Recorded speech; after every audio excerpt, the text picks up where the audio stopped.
Los ataques a la vigencia de la ley de Dios por parte del enemigo son muchos y muy elaborados, y frecuentemente el querer abordar cada uno de los argumentos en contra de la ley de Dios en un solo espacio puede llegar a confundir al creyente sincero. Es por eso que en este canal he abordado este tema en diferentes capítulos que podrás encontrar ordenados yendo a la lista de reproducción llamadas doctrinas o tal vez en el futuro los 10 mandamientos. En el primer video está dedicado a contrarrestar el argumento estamos bajo la gracia y no bajo la ley. En el segundo video hablo de que la ley, lejos de esclavizarnos, es un camino a la libertad. Y en el tercer video encontrarás un análisis sobre el archiutilizado versículo de Romanos 10:4 que dice que el fin de la ley es Cristo. Y este es el cuarto video llamado La ley antes de Moisés, donde estaremos abordando de una forma breve y sencilla la existencia de la ley antes de Moisés, para contrarrestar el falso argumento de que la ley de Dios no existía antes de Moisés y por consiguiente solo era para los judíos. Si no has visto los 3 videos anteriores, te recomiendo que lo hagas y a medida que vayamos avanzando con esta serie te irás dando cuenta lo importante que es este tema para el cristiano. Comenzamos.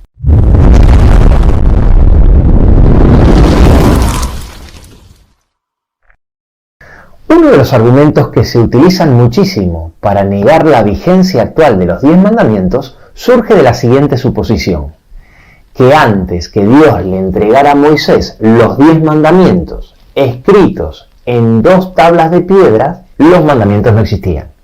Y por consiguiente, basados en esa suposición, se deduce que los 10 mandamientos eran solo para los judíos y que Jesús tuvo que guardar la ley porque era judío.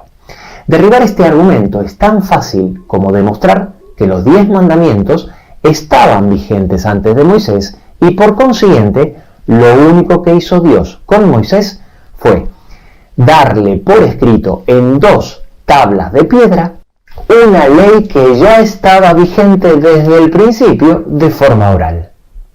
Lo primero que tenemos que entender es que para que haya pecado es necesario e indispensable que exista una ley. En Romanos 4:15 dice que donde no hay ley tampoco hay transgresión, porque tal como dice Romanos 3:20, por medio de la ley es el conocimiento del pecado. Es decir, el pecado se define en base a la ley. En 1 Juan 3:4 lo dice muy claro, allí define al pecado como infracción de la ley. Este principio es tan sencillo como explicar que Dios no podría culpar a Adán y Eva de haber comido del árbol del bien y del mal si antes no le hubiese aclarado que era un árbol prohibido, tal como les dice en Génesis 2:17, mas del árbol de la ciencia del bien y del mal no comerás, porque el día que de él comieres, ciertamente morirás. Bajo esta lógica sencilla y aplastante, se puede deducir que cuando la Biblia habla de pecado, es porque sin ninguna duda ya existía la ley cuya infracción transformaba a los hombres en pecadores. Cuando en Génesis 13:13, por ejemplo, nos dice, mas los hombres de Sodoma eran malos y pecadores contra el Eterno en gran manera, nos está aclarando de forma indirecta pero contundente que ya existía la ley de Dios, sin la cual era imposible llamar a los hombres pecadores. Esto mismo explica Pablo en Romanos 7:7 cuando dice, pero yo no conocí el pecado sino por la ley. Y luego nos pone un ejemplo para que lo entendamos fácilmente, porque tampoco conociera la codicia si la ley no dijera no codiciarás.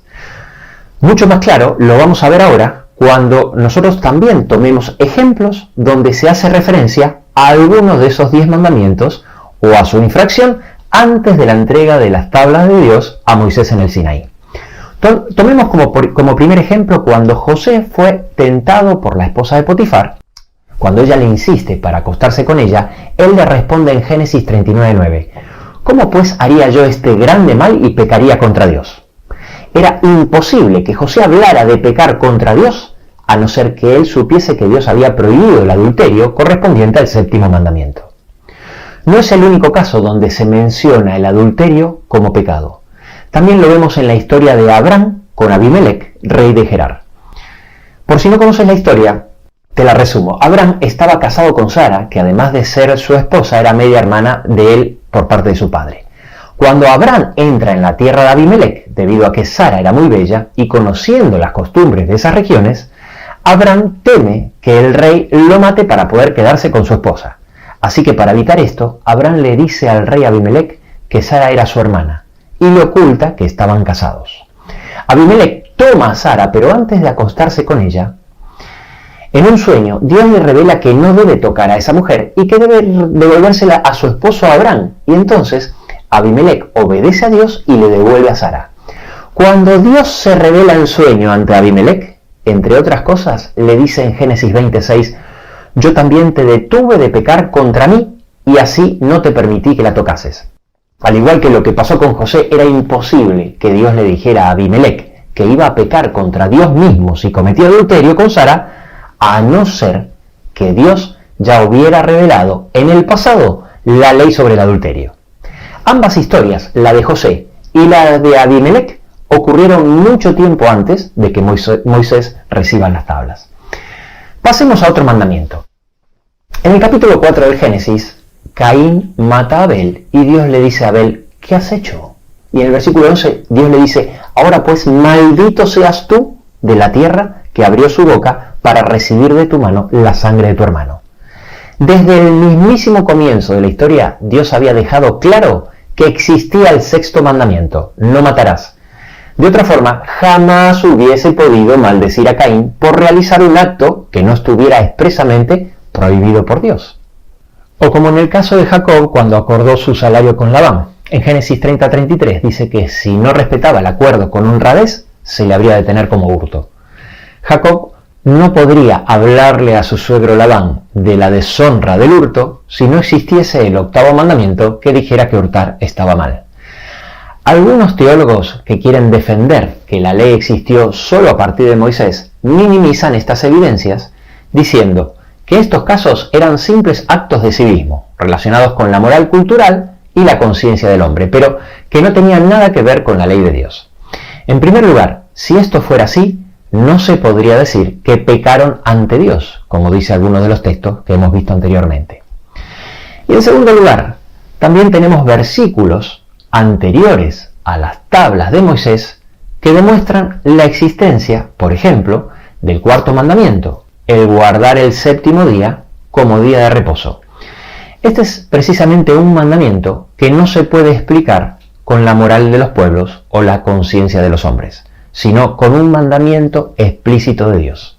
En primer lugar, en el principio del Génesis, en el relato de la creación, el texto bíblico nos explica el origen de ese mandamiento. En Génesis 2:3 dice, y bendijo Dios al día séptimo y lo santificó porque en él reposó de toda la obra que había hecho en la creación.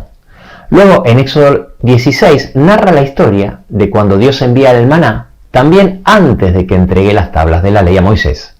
A partir del versículo 26, dice, 6 días lo recogeréis, mas el séptimo día es día de reposo.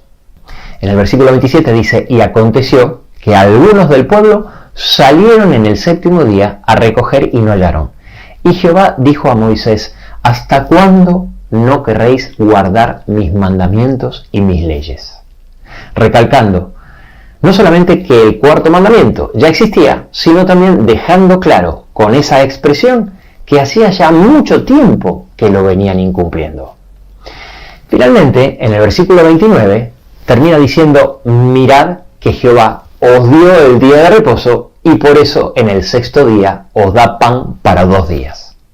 Y por si te queda alguna duda que este mandamiento ya existía desde antes de que Dios le entregara las tablas a Moisés, cuando se los entrega en el monte Sinaí, es el único mandamiento que comienza con la palabra acuérdate. Obviamente, no puedes recordar un mandamiento a no ser que Dios lo haya dictado anteriormente. ¿No te parece?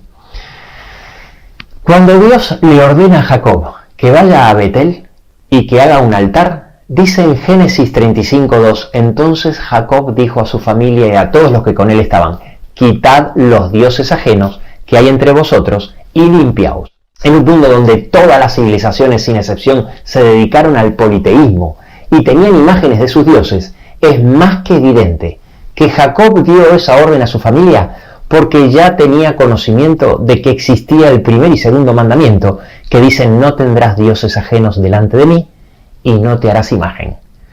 No en vano, las tres grandes religiones monoteístas de este mundo tienen su origen en Abraham.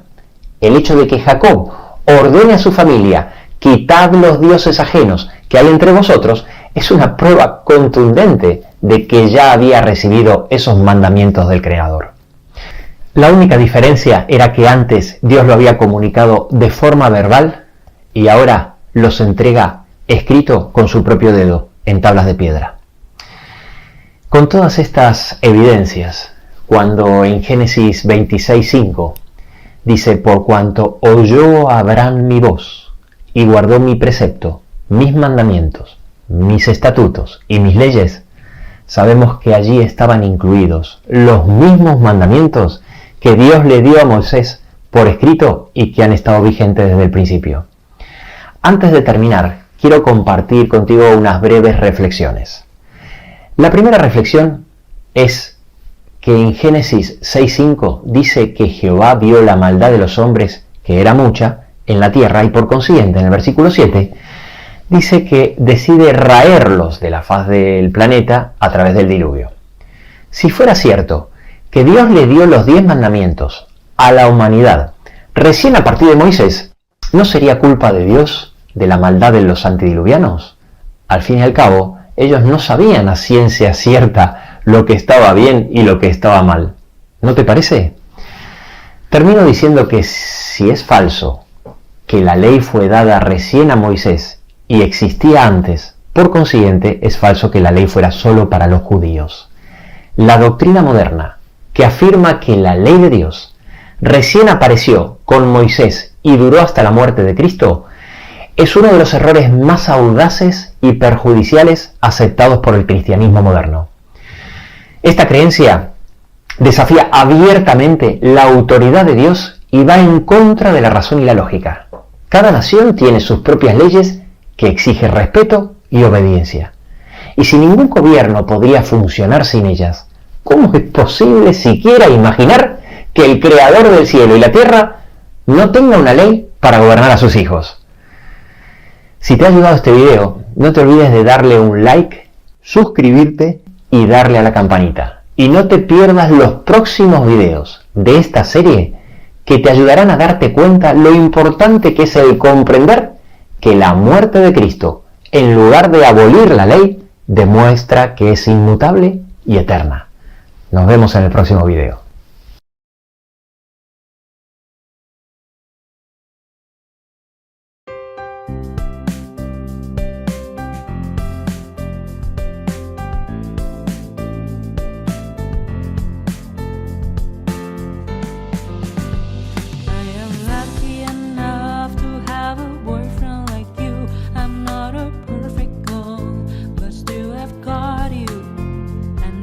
Bonus for me. I never want to lose you. I never want to lose you.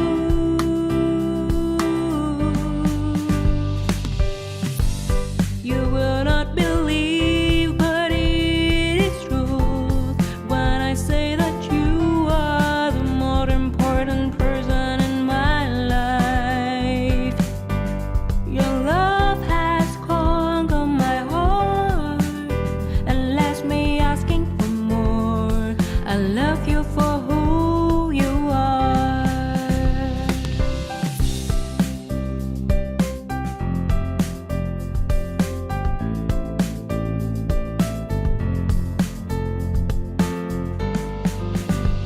I am lucky enough to have a boyfriend like you. I'm not a perfect girl, but still I've got you, and that's a bonus for me. I never want to lose you. I never want to lose you.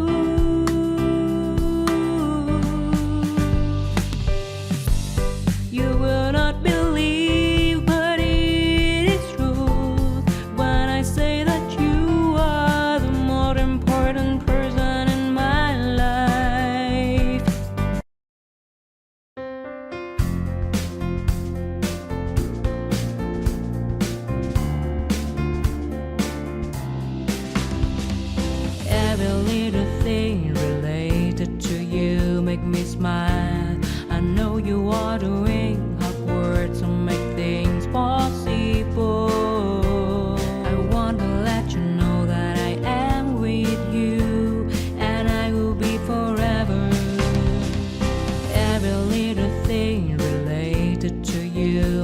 smile. I know you are doing hard work to make things possible. I want to let you know that I am with you, and I will be forever. When you talk, I want to listen to you for hours. When you are there beside me, I feel like looking at you all the time. My love for you will never really change. Just want to tell you that you mean a lot to me.